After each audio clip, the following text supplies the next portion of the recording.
Now, into the ticket office of Disneyland. Oh boy, let's do this. Don't think the CIA is going to be trying to hack your second-gen iPod. I didn't think so. There might have been a lot of illegal music on there. I wouldn't doubt it. But, I mean... You were supposed to bring death to the flagships, not join them. Google has found a new way to piss me off. iTunes is a constant source of embarrassment. Every time I say it, it's going to suck even more. May I present to you the cat? I am Nadella. I can't do it anymore without laughing. I was going to do the whole thing. Welcome, everyone, to the Calling All Platforms podcast. I'm your host tonight, Caleb. I'm here with Landon. Hello. And you know it, no Wes, because if I'm presenting, that means that Wes is not with us. He's at a birthday party, like, for his own birthday. So, I guess even Wes ages. Weird. I don't know. I assumed he didn't because he's still using, like, Windows and Windows devices and stuff like that. So, I figured he was just perpetually stuck in the 90s, but that's okay. Well, That's fair. Life goes on anyways. All right, listener, we are here this week to catch up with all of the things that happened this past week in tech. And let me tell you, some things happened. Were there positive things that happened? Maybe. Maybe. I might have missed some. Not as many as we would have hoped anyways. I don't know. My week has been dominated with a single piece of news, which is, listener, finally, the Apple reveal of the iPhone 16e. Yeah. Now, for the most part, I was exactly right in what I listed this phone was going to be last week. Older design, still has a notch on the screen, check. Single camera on the back, check. But it does share that camera with the iPhone 16 main shooter, and it also shares its A18 processor, 8 gigs of RAM, and starting storage configuration of 128 gigs. Not bad. It also features Apple's first in-house designed cellular modem, which they're calling the C1, which Apple is crediting with a significant boost in battery life. Remains to be seen whether or not this is going to perform as well as Qualcomm's modems, but honestly, kind of interested to see. Okay. But Apple, a few things. Well, I do appreciate how low profile the camera bump is, and seriously, very nice, very svelte, actually really like that. Really? Just 2 colors? we're just going with black and white? That's it? That's all you could muster for this? Okay. And why, pray tell, no MagSafe? Like, that WTF? Of all the things you could have copied from Android phones of the past couple of years, that's what you picked? Yeah, seriously. That's what you went with. Okay. Still, overall, those seem like a reasonable set of compromises for an iPhone with essentially flagship specs that starts at $500. So, shame about that starting price then, at $600. Of all the things for me to be wrong about, that's the one thing that hurts the most, is the price, right? If I had been wrong on any of those other points, if it had been last year's Pro processor instead of the A18, if it had only had 6 gigs of RAM, if it had started with 64 gigs of storage, if the camera was from last year's iPhone, something like that, any of those things, I would have been like, that's a bummer. Still, reasonably up to date, mostly flagship phone, $500, fine. It's $600. It's $100 overpriced. It just is. Now, if it didn't have the compromises I listed, if it was available in a wide variety of colors and had MagSafe and, how do I put this? And had a trusted, tried and true cellular modem in it that we knew wasn't going to suck. Here's the thing, the C1 might be amazing. Apple says it's amazing. I never trust what Apple says. No. We don't know. Could be great. Apple Silicon has tended to be pretty darn good. Apple's in-house design chips are very good. But it's an unknown thing, right? So to put that and have these compromises, like not having MagSafe, really crappy color selection, like there's nothing wrong with black and white phones, but like, come on. This is essentially the iPhone C version for the iPhone 16. Yeah. That was the most colorful phone in the history of phones. and it was great. Why this? Why? If this phone had been $500, I would have ordered one already. Like, to be clear, it's close enough to exactly what I wanted from the iPhone 16e that I would have already ordered one. It went for pre-order this past Friday, listener, the 21st.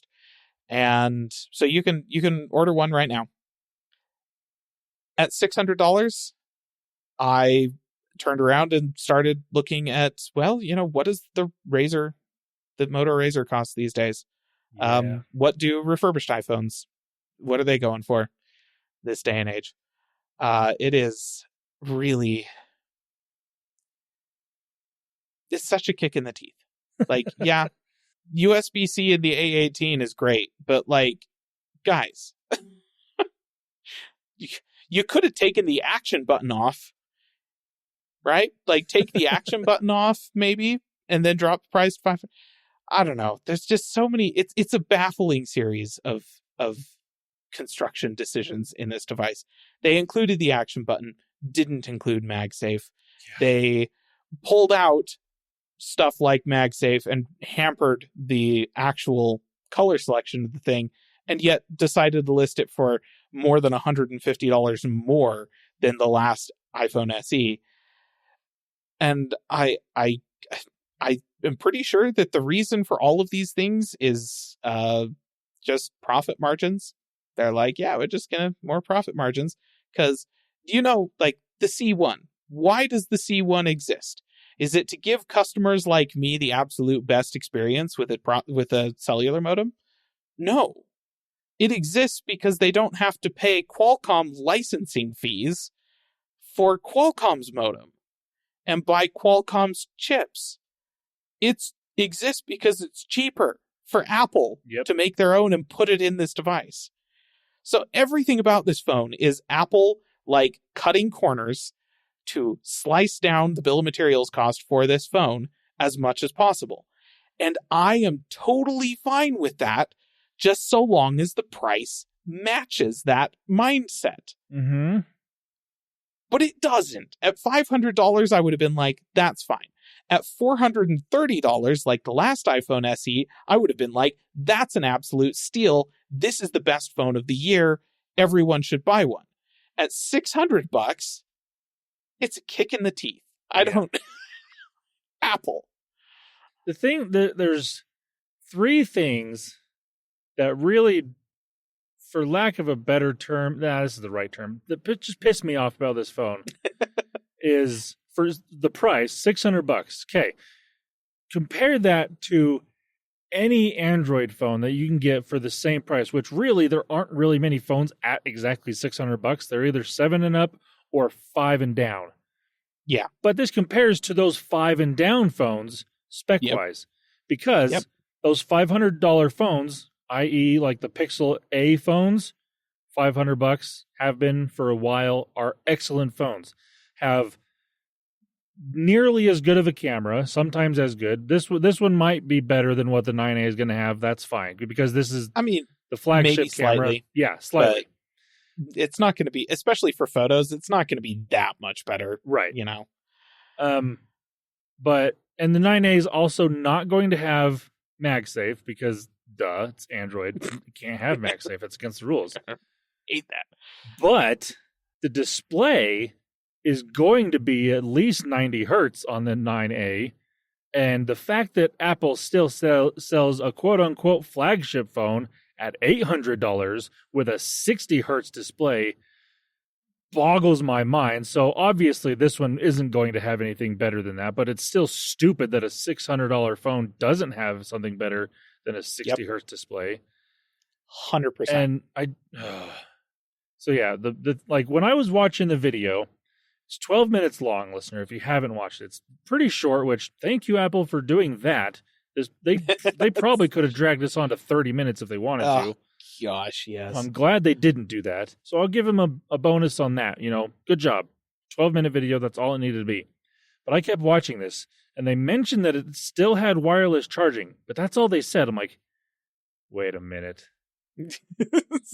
And then I paused it when they brought up all the things the bubbles that little say bubbles that everything they that's have, in it, that show what the specs they talked about. I'm like, okay, it says wireless charging.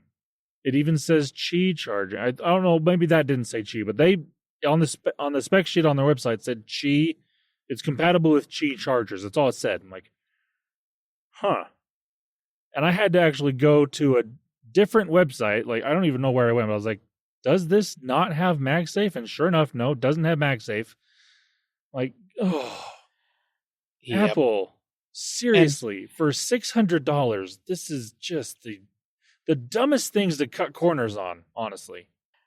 And what boggled my mind about the whole MagSafe thing is that, like, immediately after it came out that it didn't have MagSafe, a lot of people started speculating that the magnets, like having those strong of magnets that close to the C1 processor, was causing issues with the cellular connection, right? So they took the magnets off so that their cellular modem would work.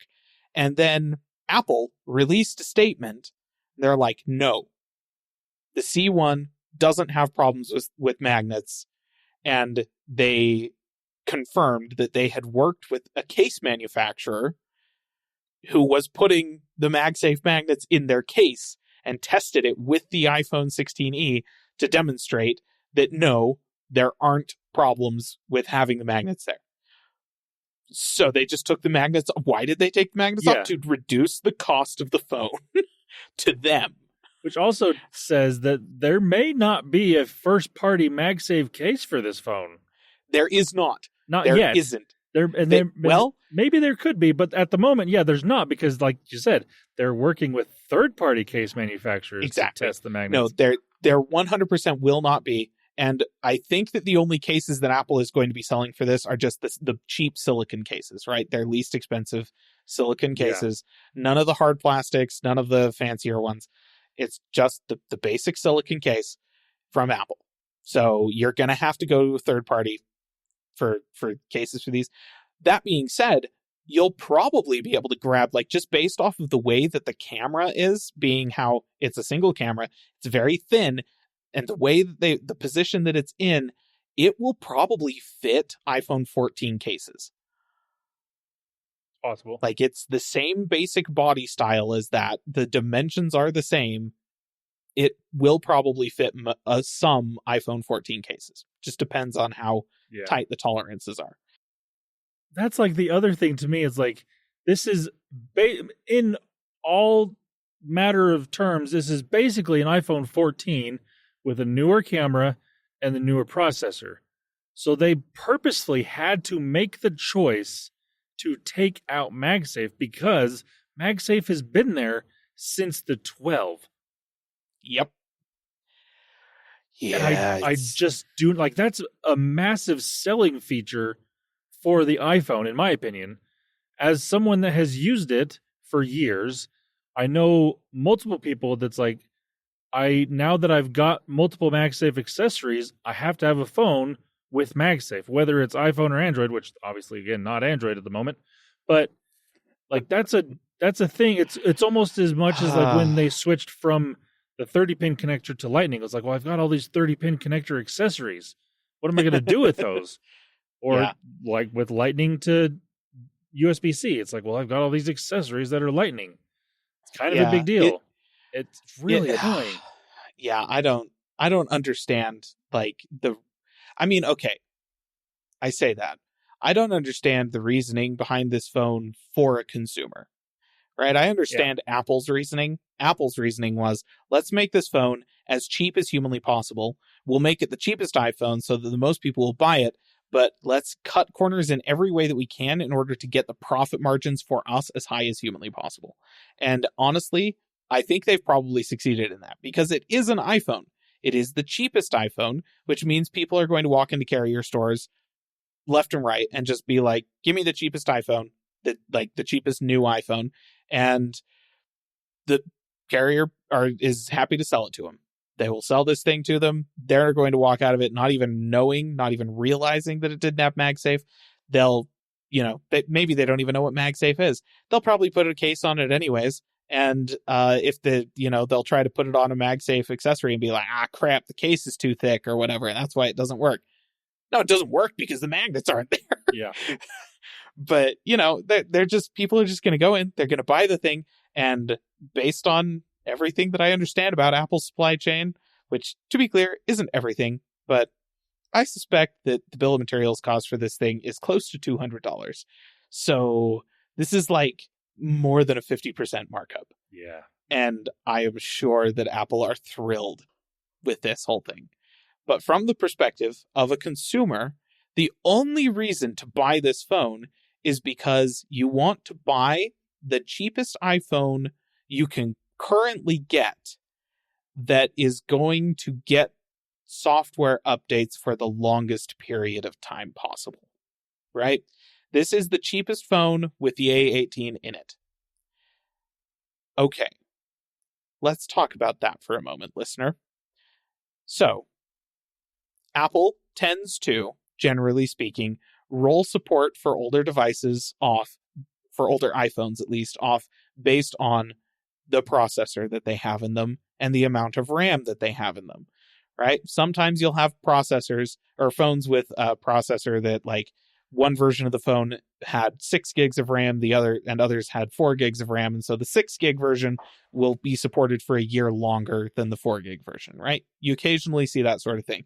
But for the most part, it's generally like just the processor families get pushed off the back end together.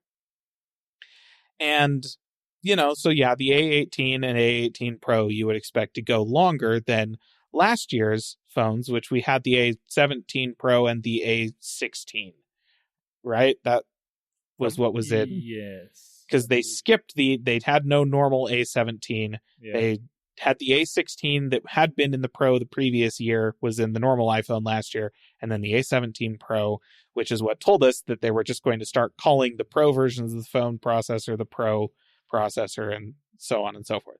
And that's the world that we live in today, right? I have a sneaking suspicion that the A18 and the A17 Pro are going to lose support for iOS at basically the same time in the future. It'll probably be 5 or 6 years, maybe even 7 years before that happens, but that would be my prediction. And it's entirely possible that Apple could decide to kill the whole like A16 through A18 family all at the same time. That has happened before. But these new phones, with their Apple Intelligence support, gag me with a spoon, do have 8 gigs of RAM in them. And that honestly might be the thing that means that they will be supported for longer. So there is something to be said for get the iPhone 16e because it's the cheapest phone that you can get right now that is going to have the longest, period to it. But just from my heart, listener, don't feed Apple. Don't feed their ego with stuff like this. There's no real reason that this phone shouldn't be or couldn't be around $500. $500 still represents a price increase over the iPhone SE. It does. Yeah. And I would have been happy to eat that price increase. It's almost a 10% price increase from going from $430 to $500, because it is, as far as I understand the economics of the situation right now, 10% more expensive for Apple to get that phone into the United States than it was 6 months ago, So 10% price increase. Okay, like I can live with that, right? I get it. I understand. This is like a 25% price, not 25%, 17%, something like that. It's more than it should be. And as near as I can tell, the only reason is because Apple is like, ooh, we could get more money. So yeah, I don't feel like rewarding that. So yeah, I'm now in the market for either refurbished iPhone, like maybe 15, or an Android phone. I really have been seriously considering the Razr from last year. Just, it's a new form factor. I'd kind of like to try it. I will say that I'm currently, my cell provider is Ting, and Ting doesn't support eSIMs. So if I was to upgrade to a newer iPhone, I was always going to have to switch carriers. Yeah. And I have been looking at Visible for that specific purpose for a while now. And Visible did announce on Friday that they were going to be doing a deal with the iPhone 16e, that if you bought the 16e from them with a new line, then you would get $25 off a month of your plan for 2 years, which essentially adds up to $600, which is the cost of the iPhone 16e. So they're essentially giving you a free iPhone 16e. It just takes 2 years for that money to come back to you. The one downside to that is that they're only offering it with their Visible Plus plan, which is like $35 a month or something, instead of their base 45. plan, which is the one that I want. 45? Yeah. I wanted the base plan because that's $25 a month. So there's some stuff like that I'm kind of eyeing, like maybe. But I honestly think that what's probably going to happen is I'm probably going to get an Android phone, like a semi-recent Android phone. It's been a while since I've tried living with an Android phone daily. I'm going to just get a relatively inexpensive one, maybe $300-$400. That's what the Razr costs. I'm going to see what it's like living with a semi-recent Android phone that has a 90 hertz screen. Never had one of those on my phone before, I'm going to just kind of walk that path. And then if I get to around Black Friday of this year, absolutely hating it, I am sure I will be able to find the iPhone 16e on sale for $500 or maybe even less. So that's what my plan is, listener. Obviously, you need to make your own plan about how you do this stuff. But I am just over the past year, I am so up and down with Apple. And right now I'm very much like, do not reward them. Don't reward. It's like a toddler. It's like a toddler. Do not reward the bad behavior. You have to be strong, resist, don't give in. So yeah, anyways, iPhone 16e. It's great. I mean, I am really curious to see how this modem actually does. And I heard I can't remember where I heard it. I heard it somewhere, either reading an article or on another podcast or something, that they think that this new modem was put into this phone specifically because it doesn't sell quite as well as the Pro phones typically do. And so they know they don't want to put it out mass market. They want to just get it out so it's available outside of California in the Apple sphere, basically. Test it in real markets. And if it works, then they'll throw it into, maybe the newest iPhone, the 17, maybe. Yeah. I mean, at this point, it would be set in stone if it's going to be in the 17. So I don't know if that's really the reason, but I am very interested to see how it shakes out. But here's the thing. Rumors have already said that it's going to be in the 17, which means that, like you said, at this point, they're basically manufactured lock for the 17. In terms of the components that are in it, they're now prepping the pipelines to actually manufacture the things. So yeah, if the rumors are accurate, the supply chain rumors on the 17 are accurate, then Apple did not field test this before deciding that they were putting it in this year's iPhones. They just did it. And I think that the reason they launched it in this phone is twofold. Because there is some element of like widespread testing that is needed on a component like this before you can really say that it's finished. I suspect that Apple is confident in the hardware, but there's like software stuff that they're like, we need a bunch of people to test this before we put it into the Pro phones, for instance. I think they're expecting to sell a lot of these iPhone 16es, especially in developing markets. And I think that they're expecting to get a lot of real-world testing. And they're going to make a lot of software updates to fix the bugs that are going to crop up in that testing period. And then, when they launch it in the Pro phones later this year, it will be okay. and people won't get. I think what they know is that people at this price point aren't going to whine nearly as much as people buying the $1,200 iPhone Pro Max. That's true. I think that's what they know. They're counting on that, and they want to put this part in their phones because it helps their profit margin. And so, yeah, I think that it's a combination of those things. Like, yes, it needs to be tested widely to fix, so they can make software updates to hopefully fix stuff. And they are launching it in the phone that they know they are going to get the least amount of blowback if it sucks at launch. Yes, I mean, so they'll get the least amount of blowback by the users, most of the users themselves.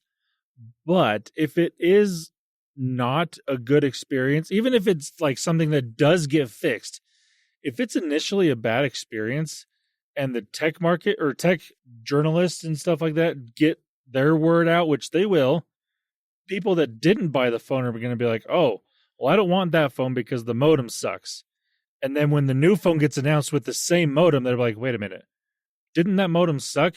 Even if it's been fixed, the bad press is far going to outweigh the good press on the same thing in 6 months when the new phone comes out. So it could work out really well in their favor if it does work great, but it also could be really bad if it doesn't. I see where you're coming from here, but Apple operates inside of a very special sort of reality distortion field. That's true. Where their customers are concerned. And like if you look back at the last time Apple tried to go away from Qualcomm's modems in the iPhone, they tried to switch to Intel modems years ago. Intel's modems, and they actually, the way that they launched it, they had some phones that had Intel modems, some phones that had Qualcomm modems in the same year. And they used Intel's modems that way for a couple of years. And then they had one generation where they switched entirely to Intel's modems. And then they ditched Intel, went back to Qualcomm, and then Intel canceled their cellular modem division, and Apple bought a bunch of patents off of them. And during that time period, it was obvious. It was extremely obvious that Intel's modems just did not perform as well as Qualcomm's. Battery life on those phones was worse, and dropped calls happened all the time.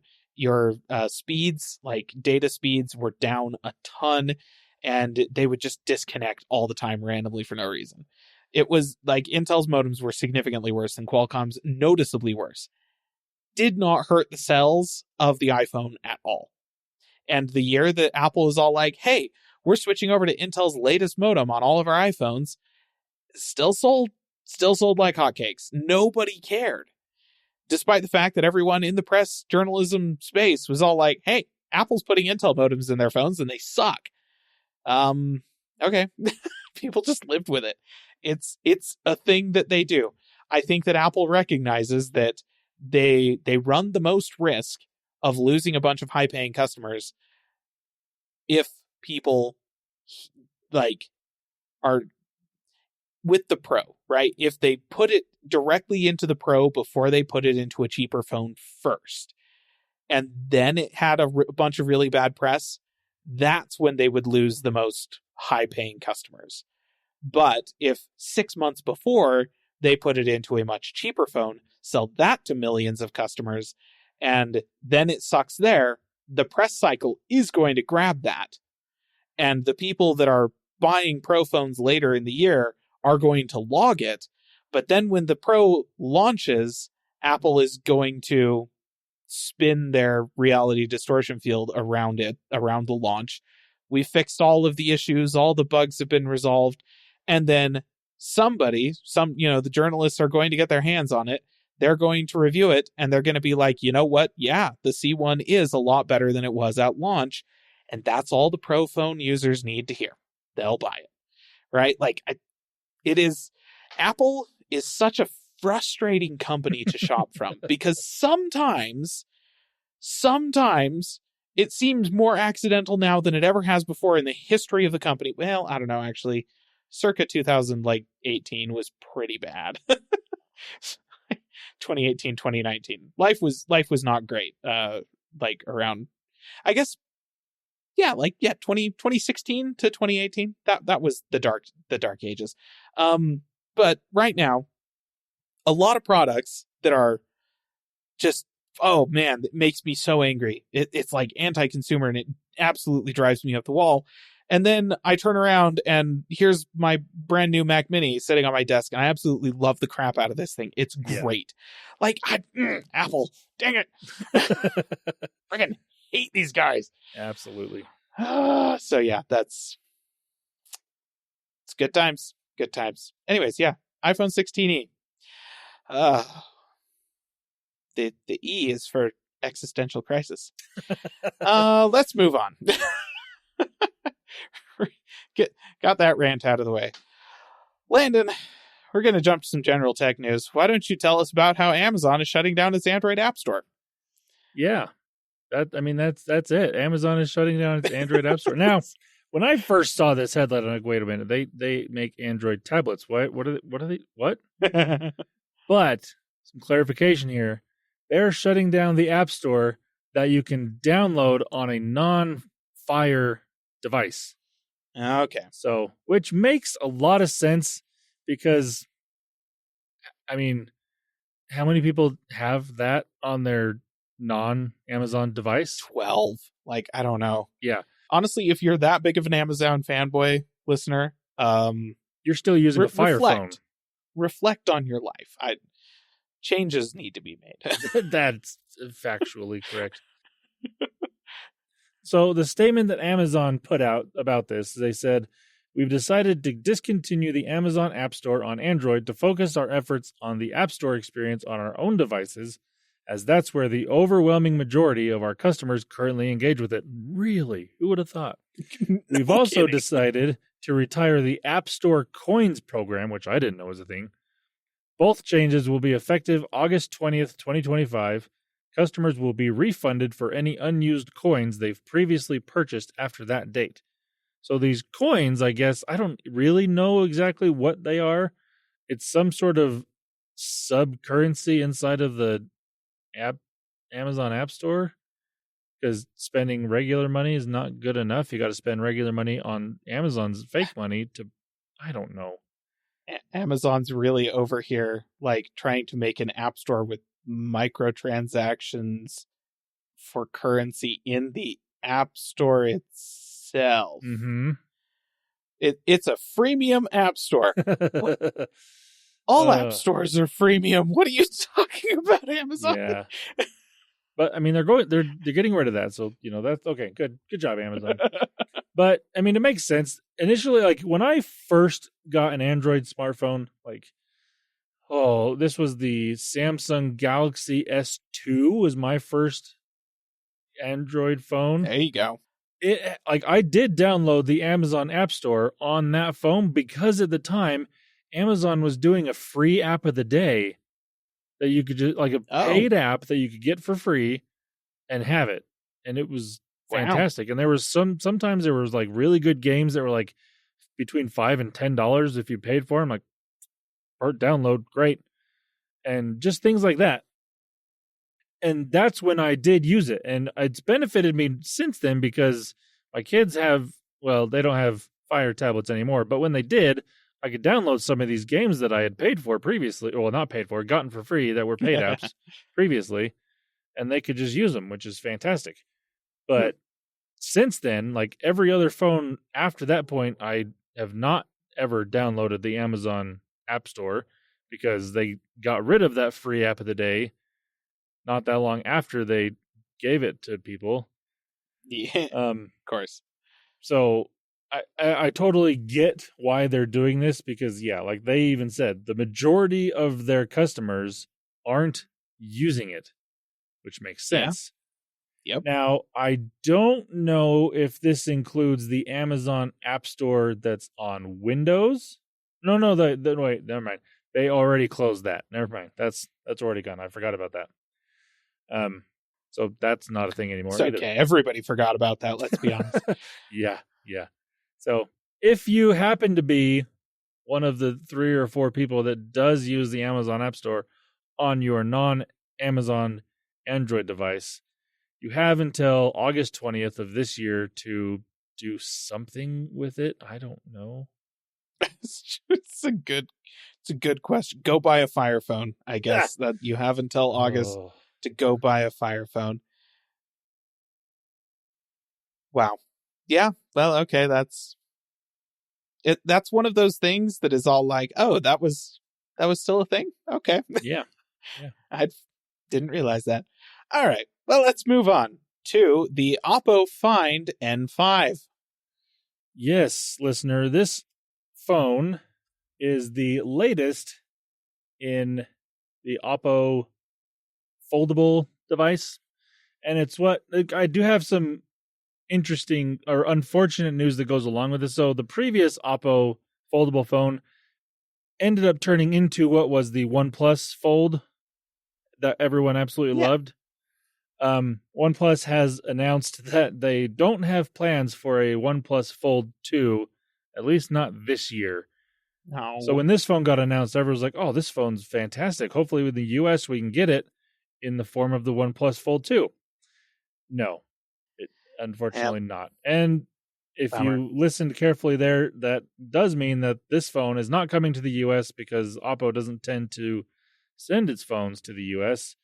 So if you are outside of the US, you can take advantage of this phone if you want to. And if you want a book-style foldable phone, this would be the one I would recommend because it's absolutely fantastic. It is kind of what I think everyone was wanting when this style of foldable phone was first announced. It's basically like you can use it as a regular phone. Like the outside display is a 6.6-inch display that's nearly 21 by 9. Like it's basically what you would expect from your standard flagship phone nowadays on the outside. And that even comes down to like how heavy and thick it is because it's only slightly thicker and slightly heavier than an iPhone 16. Yeah. So keep that in mind. Thin.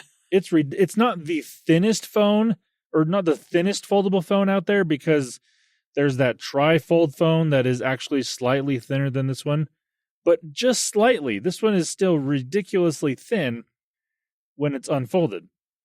Yep. But like the specs on this thing they're definitely like flagship specs. Like both displays are 120 hertz and 1400 nits brightness peak or 1400 nits brightness and 2100 nit peak brightness, which is really good. The cameras on this thing aren't quite as good as your typical Android or iPhone flagship, but just below that. Like these are going to be perfectly fine cameras for most people. The battery life on this phone is supposed to be really, really good because it's got a 5600 milliamp hour battery between the two sides, which is fantastic. I think it's an excellent phone. The price on it, like I said, it's not in the US, but if it were in the US, it'd be right around that $1,800 price point.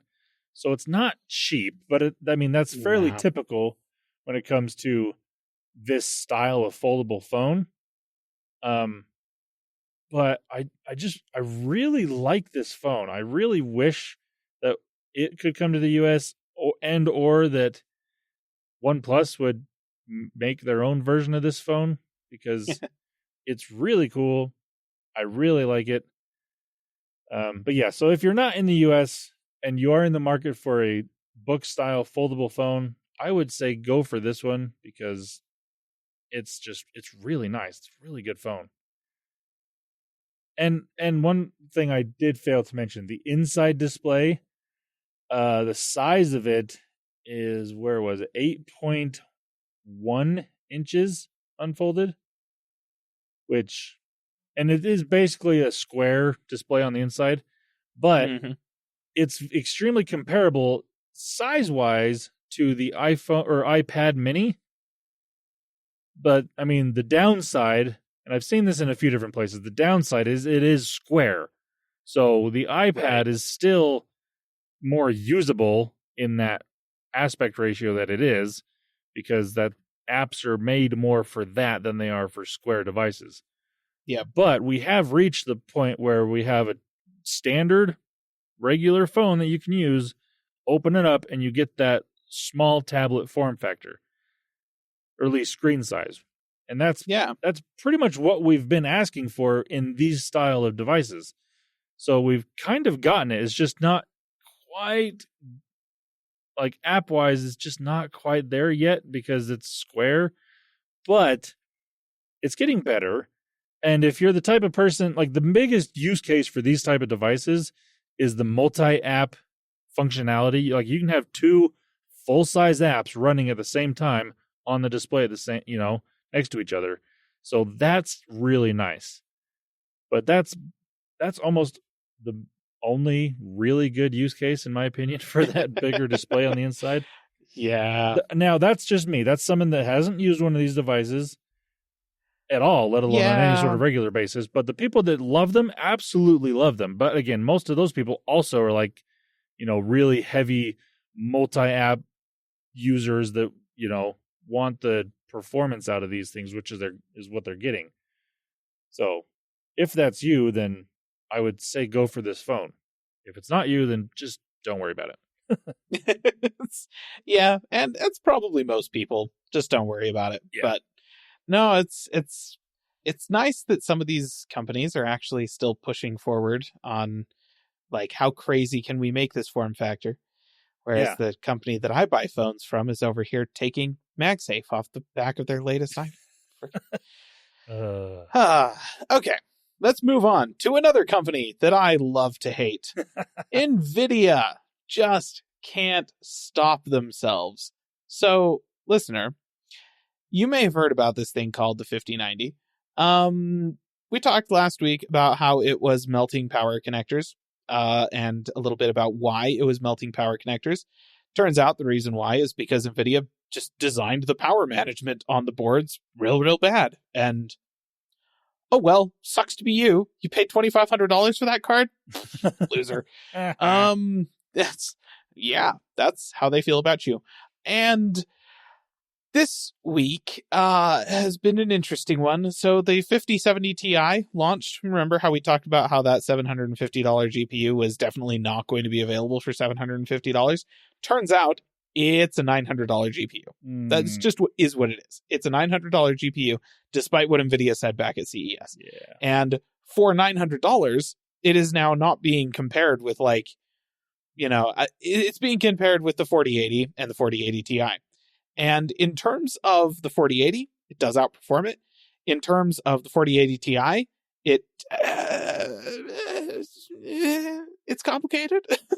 Sometimes it outperforms it a little bit. Sometimes it doesn't by a little bit. They're about the same, right? It's about the same. And the launch price of the 4080 Ti was about $1,000. So I guess, maybe it makes sense that this is $1,900 to $1,000 GPU. If your glasses are just exactly the right color of green to match Jensen Huang's jacket. But otherwise, no. It's they said $750, and for $750 it would be a pretty good deal. It's just not $750. It's $900 to $1,000.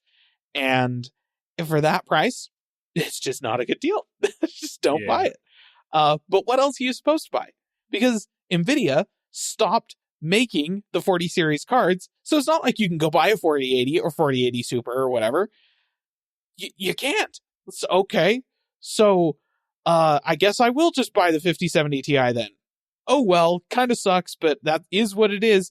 No, you won't. No, you won't. It's not in stock anywhere. It was never in stock anywhere. Wow, the 50 series. Just great. One last piece of news about the 50 series. A user went to the forums for Tech Power Up, who is a tech publication who also produces a tool called GPU-Z, which you may have heard of, you may not have. It is just a little tool that reads back to you, essentially, all of the information about your GPU that you would want to know. Tells you who the manufacturer is, what GPU model it is, how much RAM it's got, how many processor like shader cores it's got, so on and so forth. Gives you all of the details, all of the stats for your GPU. This dude got a 5090, paid $3,000 for it, put it in his system, opened up GPU-Z, and discovered that it did not have as many ROPs as it was supposed to.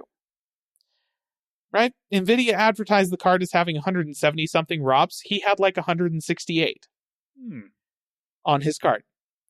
And so he went to the forums. He posted that, thinking that there was something wrong with the tool. Brand new GPU. Maybe that makes sense. Tech Power Up looks at that.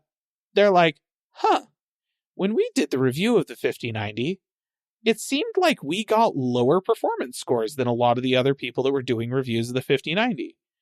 They went back and looked at their card. It also had fewer ROPs than it was supposed to have. And then a significant portion of the remaining 5090 owners out there started chiming up like, you know what? Mine is also down a little bit. And then somebody that had a 5080 chimed in, was like, hey, I've also got fewer ROPs than I was supposed to have. The long and short of it is, evidently, there was a bad batch of silicon for these GPUs that went out and got put into third-party graphics cards, possibly even some Founders Edition cards, and then sent out to customers. They're defective. They have fewer ROPs than they should have. Now, ROPs is one of the numbers that gets spat out at you, listener, when new GPUs are being introduced. There's a bunch of different numbers that refer essentially to how the thing performs. The ones that you care most about with an Nvidia GPU are the tensor cores, which are their, AI ray tracing, like real-time ray tracing cores that do all that stuff, and the CUDA cores / shader cores, which are the things that do the actual rasterization and rendering of frames. And those are, so far fine.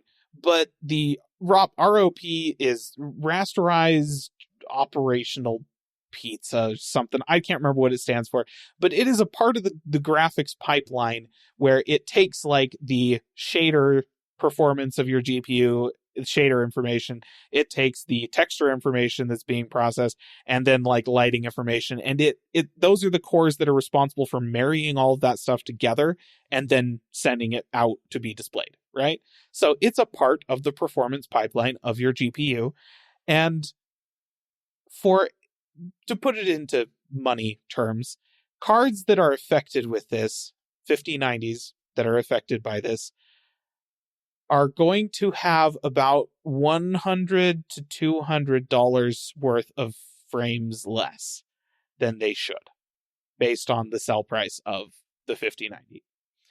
So it represents like a 5 to 6% decrease, so a measurable decrease in the performance of your card that cannot be fixed, and I mean, as far as Nvidia is concerned, may not even get addressed. So cool. Nvidia, wow, it just keeps going downhill. We've said it before. I'll say it again. Don't buy the Nvidia 50 series GPUs. Just don't. None of them are going to be worth it. All right. Let's move on to the OnePlus Watch 3. Yeah, some better news now. We kind of placed these news items in a decent order to get, some good things here and there. Just so that I'm not just constantly ranting for an hour. Not both of us. Even though that's almost what it's ended up being so far. But, we'll see. We break up the rants anyways. So OnePlus announced the OnePlus Watch 3. And, if you're in the market for an Android Wear smartwatch, or what are they, Wear OS? Man, I don't even know. An Android smartwatch. This is probably the one to buy. The price on it is $330, so really not bad for a smartwatch nowadays. It does have...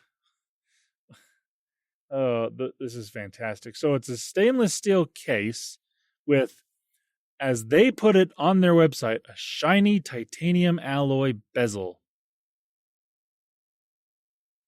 So Okay. they can say it's got titanium on it.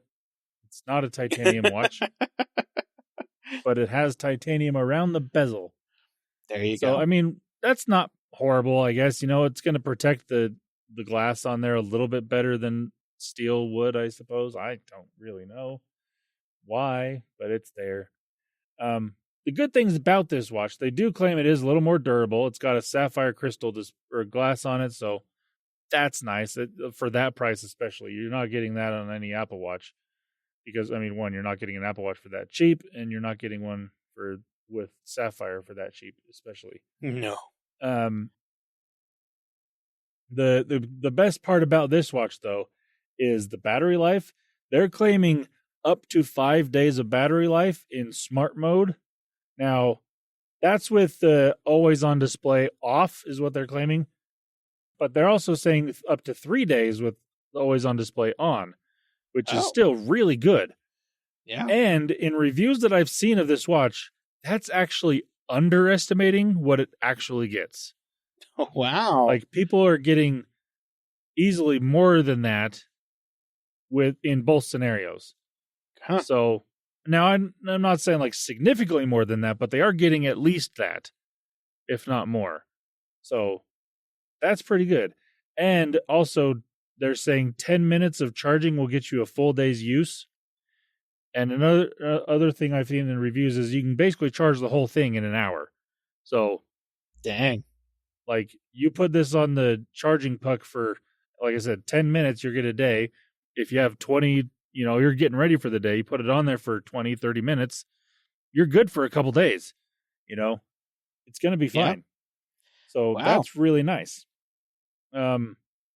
This is running the latest Snapdragon W5 chip, but they also have what they're calling the BES 2800 chip as a coprocessor.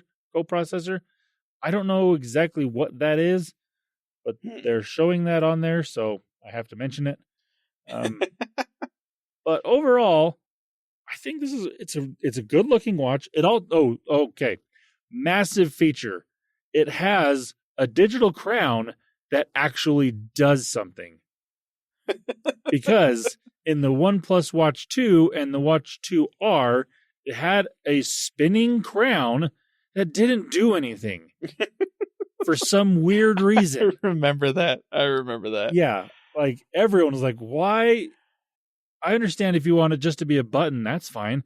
But if it has the spinning capabilities, why not do something with Why? that? Yeah. Why isn't that doing anything? It made no sense. But this one has that functionality back in the watch. So that's nice.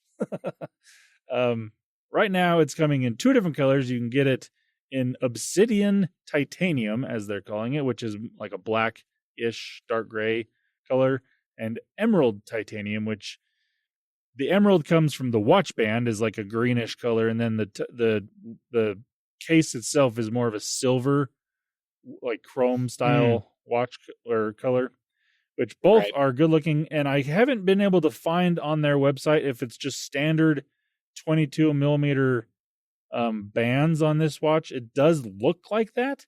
So I would imagine that you'd be able to swap out these bands relatively easily. Again, I don't know that for sure, so I can't say it that it is that way. We can hope. Yes, we can definitely hope for that. That is for sure. I believe that has been the case in the past, so just keep that in mind. But I do like this one. My favorite thing that has been spotted in reviews and posted in a lot of places online. This watch was not made in China, but it was meta in China. And that's because if you look at the very fine text on the bottom side of the watch, they misspelt made and spelled it MEDA instead of MADE. Just a fun little Easter egg there. And if you happen to get an early, batch of these watches, then you will have the one that says meta in China instead of made in China. So if you're thinking about getting one of these watches, maybe get one quicker rather than later, because you'll have that to look forward to. Oh, that's actually amazing. Yeah. I'm looking at it right now. They just swapped those letters. Yep. It's great. Oh, it's okay, OnePlus. I totally do that all the time. It's like my particular dyslexia. Yeah. And somebody at OnePlus has that same style of dyslexia, and they didn't have somebody else proofread their work. That was your failing. Well, and as somebody that works in manufacturing, this should have been caught there, at least. I mean, it should have been caught. Okay, I'm giving the benefit of the doubt to the people at OnePlus that designed it and sent the blueprints over to the manufacturing. Maybe it is correct everywhere there, and just somebody fat-fingered or typed it wrong when they're going to etch this lettering onto the device. And so I'll give OnePlus a benefit of the doubt on that one. It could be right according to them, but somehow it got past the people making it and their quality control and other things. Well, I mean, it's made in China. They don't read English at the factory necessarily. That's fair. I really do. I can see a world where this was a designer at OnePlus who, like I said, just transposed the letters when they were typing it. I have done that. I cannot count how many times. Yeah. And depending on what piece of software you're using and how the letters are going down, you might not have spell check to catch you, right? And then, and that was the design. They finished it. They sent it out. They didn't notice it because every time they looked at it, their brain auto-corrected it to made, and they just moved on. But somebody else on that team should have looked at that design before it got sent off to the manufacturing plant. Oh, that's funny. That's great. Yeah. So OnePlus Watch 3, I think it would be a great watch for anybody that's in the market for a new smartwatch on the Android side of things. And like I said, if you're looking at one, get one earlier so you can maybe have a chance of getting one of these mistyped versions.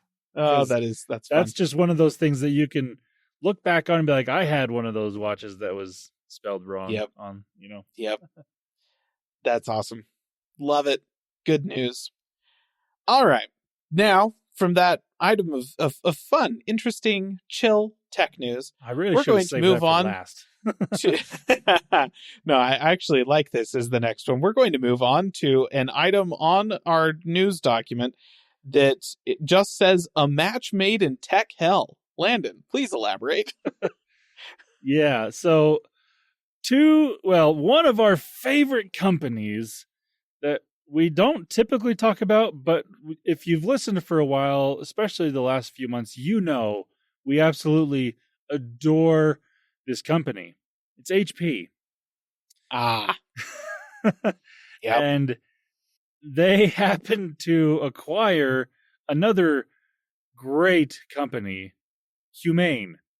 The people behind the Humane AI pin that, got rave reviews, not the type of rave reviews they were hoping for. No, but it got rave reviews. So yeah, HP apparently thought it'd be a good idea to spend money on this company, Humane. Now, Humane did not get anywhere near the amount of money they were hoping for because they were basically begging HP to buy them this past summer for about $1 billion. And the only reason wouldn't buy them for a pack of Oreos. Yeah. What on earth? Now, the only reason they were wanting that much is because of how much money was invested into this company. Because yeah, a lot of people lost a lot of money because HP ended up buying them for $116 million, which is still way too much money to spend on this company. Yeah, but I mean, 10% of their asking price is pretty harsh. It is really harsh. Harsh. I mean, it's no less than they deserve, but geez. Yeah. And I mean, I don't really know what HP is wanting out of this. I guess some of the AI stuff. Because they've said that, obviously, Humane has stopped selling the AI pin. But right when this was announced, okay, we're done selling that. And they also have said that devices will become unusable after February 28th, which is 2 Whoa. weeks away. A week, not even that. Was fast. It's like this week. And anybody that bought one within the last 90 days will be getting a full refund. But if you bought one 91 days ago, you don't get a refund. So that sucks. I mean, to be fair, if you bought one at all, that's on you. Because it is on you. You knew that's what you were getting when you bought into this. That's not, like, let's be honest. This is going to affect maybe 7 people. Like, I don't... Any of the reviewers that happen to still have their device because they had to pay for it. They didn't get one for free. Oh, man. And I don't know if this was HP or Humane, but they did say they will delete all consumer data on February 28th as well. So, well, that's good at least. If they actually do that, that's the best thing this company has done since its inception. Wipe their servers. That's the best thing you could have done. Yeah. Did you get rid of all of your code too? Oh, good. Because it's crap. I mean, it's funny because that might be the thing that HP is really wanting Humane for. But why? But yeah, what on earth could they want from of all the AI companies to buy? Work. Humane is not the one. I suppose. Oh gosh, This just means that the next HP printer that anybody can purchase is going to have AI built into it, and it's not going to be good AI either. Yeah, it's going to be AI that just kind of like yells at you for no reason. I don't know. Oh no! What it's going to be? Oh, I know what it's going to be. They're going to take the little camera from the AI pin. They're going to install it onto the door above where the ink replacement part of the printer is, right? Where you open it up to replace the ink cartridges. And it's going to look at the cartridges that you're putting in. And if they're not HP genuine cartridges, then it's going to scream at you and explode. Calling it right now. That's why HP wanted to buy Humane. You know, if that is the case, that's not a bad thing because then it'll make somebody buy a non-HP printer next time. That's true, actually, yes. Oh, yeah. And honestly, I don't think HP is self-aware enough to realize that would lose them customers. So, oh, that's great. No, wonderful news. Wonderful. Just that I hope that they... Yep. Just don't even... I hope they're good for each other in tech hell. Yep. Good times. Yeah. The tech news this week, listener. Isn't it a joy? Okay. Well, we're going to finish off with one item of gaming news because I needed to say something about gaming so that Wes didn't get mad at me next week. And this is, I guess, not bad news. Is it good news? Really hard to say so far. This past week, Avowed, the fantasy RPG from Obsidian Entertainment, launched. This is a game that is available on Game Pass, so if you're subscribed to Game Pass, then you can go give it a try. Obsidian are the developers of, Outer Worlds, but also, like, Fallout New Vegas. That was them. And originally, the developers of the Fallout series, right? Like, they started Fallout. So they've got some history and some experience in making action RPGs, especially over the past few generations of consoles, and Outer Worlds was extremely well received. I've played a little bit of it, didn't immediately click with it right at the beginning, but I think that honestly that may have been because I was actually quite sick when I started playing it. And I just didn't work in my brain. I have played a little bit of Avowed. It seems fine. I played it like a couple hours, so I'm not very far into it, and I can't really say strongly. Like, the combat seems okay. The equipment systems and stuff seem like they're all right. You know, it's an action RPG, so a bunch of running around and hitting things with stuff and throwing fireballs and that kind of thing. Like, it's scratching all those itches. There's loot. You can loot things. The conversations actually decent. Voice acting is decent. The like actual scripted interactions and stuff, and the unique conversation choices that you have based on your personality stats and that kind of thing. They seem to be executed pretty well.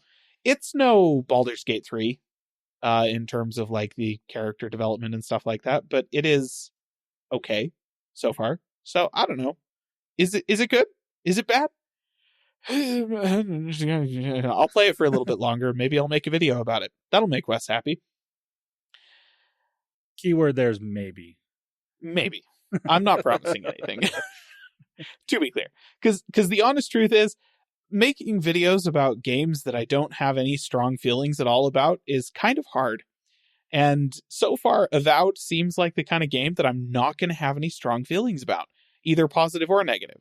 It's going to be like, this game is fine. If you're playing this game, that's fine.